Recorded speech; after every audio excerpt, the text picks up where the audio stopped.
Hello everyone, it's Seth, probably better known as Saffron Olive, and it's time for another instant deck tech.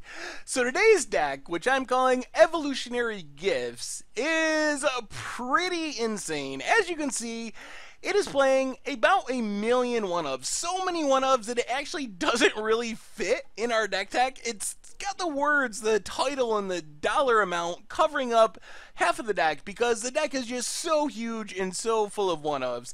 This one recently took Brett Lee to a top 8 finish at a SCG Modern IQ, so congrats to Brett on their finish with the deck. A quick reminder before we break it all down. If you enjoyed this deck and want to see it made into videos, take a minute, click the like button, the subscribe button, leave a comment, anything you can do to support your deck, because whichever deck is most popular gets a shot at being made into videos next week. So, Evolutionary Gifts is built around 2 cards, primarily Gifts Ungiven. Gifts lets you tutor for 4 cards of different names, up to 4 cards. Your opponent chooses 2 to put in the graveyard, the rest go to your hand. Well, kind of the trick of Gifts Ungiven, and sometimes you do use it just for value to search up 4 things and get 2 of them, but a lot of times you want to search for 2 things and fail to find on the others, because that forces your opponent to dump both cards in the graveyard. And why might you want both cards in the graveyard? Well, you can tutor for any creature in your deck along with Unburial Rights, and you have the ability to basically tutor any creature into your graveyard and then immediately reanimate it with Unburial Rights, which you can flash back for 3 and a white. So it's a way to get a really powerful creature from your deck onto the battlefield. Eldritch Evolution, kind of the backup plan. You can sack something, get something slightly bigger, slightly more powerful. Also part of the reason the deck is playing 1,000,000 one-ofs. And then just 4 Path to Exiles for removal. I lumped all these together because these are literally the only non-land, non-creature spells in the main deck. As far as the creatures, first off, we have some Mana Dorks, Birds of Paradise, Noble Hierarch, Sylvan Caryatid. And then the only other creatures in the deck that are not one-ofs are Kitchen Finks and Siege Rhino. So they help you gain some life. They're efficient threats. Kitchen Finks also pretty sweet with Eldritch Evolution. You can sack it, get a 4-drop or a 5-drop. Siege Rhino, you can sack it to get up to a 6-drop, which is also a pretty sweet number that you'll see as we go through the rest of the deck. As far as the rest of the creatures, the one-ofs, one of the important ones is Eternal Witness. Eternal Witness allows you to make some really sweet Gifts Ungiven piles. For example, say you really need some Graveyard Hate to deal with Dredge. You only have 2 Graveyard Hate cards in your deck, Anafenza and Scavenging Ooze. So if you gifts for Anafenza and Scavenging Ooze and 2 other cards, your opponent can just dump the Anafenza and Scavenging Ooze into your graveyard, give you the other cards. Well, if one of those other cards is an Eternal Witness, even if your opponent dumps the 2 Graveyard Hate spells, you can just Eternal Witness it back, and you still get what you wanted out of the Gifts Ungiven. And then the deck has the Spike Feeder Archangel of Thune combo. Not going to go deep into this because we talked about it last week, but basically, if you get those 2 creatures on the battlefield together, you can put an infinite number of +1/+1 counters on your team and gain infinite life.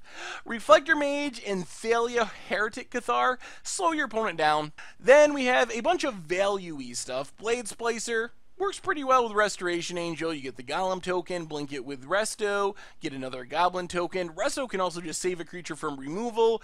A Voice of Resurgence is kind of protection against counter spells. Sigarda, awesome against Liliana, and just a big flying, almost impossible to deal with threat. And then we're getting to the finishers. So these are kind of the cards that you will be searching for with your Gifts Ungiven to reanimate with Unburial Rights. Thragtusk, also a sweet Eldritch Evolution target. You play Thragtusk, Eldritch Evolution can get you Grave Titan, Wormcoil, or Elesh Norn, and gives you the Beast token. Grave Titan is great if your opponent doesn't have removal, and you just need to close out the game as quickly as possible. It comes into play with 10 power and then makes 4 power every time it attacks. So it can close out a game super quickly. Wormcoil is great when your opponent has removal, well, except for Path to Exile, but it's very resilient, really hard to deal with in combat. Plus, he can get you back from behind by gaining you a bunch of life. And then Elesh Norn is just really devastating because it kills a lot of your opponent's stuff, trims down the rest of it, and pumps your team. So those are your options for reanimation as far as the main deck is concerned. As far as the mana base, it too has a million one-ofs, so I'm not going to go through every single card. Instead, I'm going to say there's a bunch of fetch lands, there's a bunch of shock lands, and a bunch of basic lands, all different kinds, all different colors to support the 4-color mana base. As far as unique lands, you get one Gavany Township that you can use as a backup win condition to pump up your team. Also combos with Kitchen Finks to get rid of the -1/-1 counter. And Ghost Quarter to deal with problematic lands on your opponent's side of the table. In the sideboard, more Eldritch Evolution, so you can go up to the full 4, plus a ton more tutor targets. So Gaddock Teague to hate on non-creature spells, Spellskite to deal with Burn and Infect, Eidolon for Storm and other combo decks, Linvala to shut down Elves and Birds of Paradise, Shriekmaw as a removal spell, even Mind Sensor, awesome against Primeval Titans, even just fetch lands and Scapeshift, Rexage to deal with an artifact or enchantment, more Restos and Kitchen Finks for some blinking value and life gain, and then another Gifts Ungiven, just in case you want to go all in on reanimating something big with Unburial Rites, and a couple other targets. So Trastodon lets you destroy 3 non-creature permanents if your opponent has Planeswalkers, or just in some matchups, hitting 3 lands is sweet. And Iona, if your opponent is primarily or only one color, can just lock a player out of the game altogether. And then just one Engineered Explosives to deal with a bunch of little things. And that is Evolutionary Gifts for Modern. Whew, what a crazy deck list. Anyway, that's been our Instant Deck Tech for today. Thank you very much for watching. I hope you enjoyed the video, and I will talk to you soon.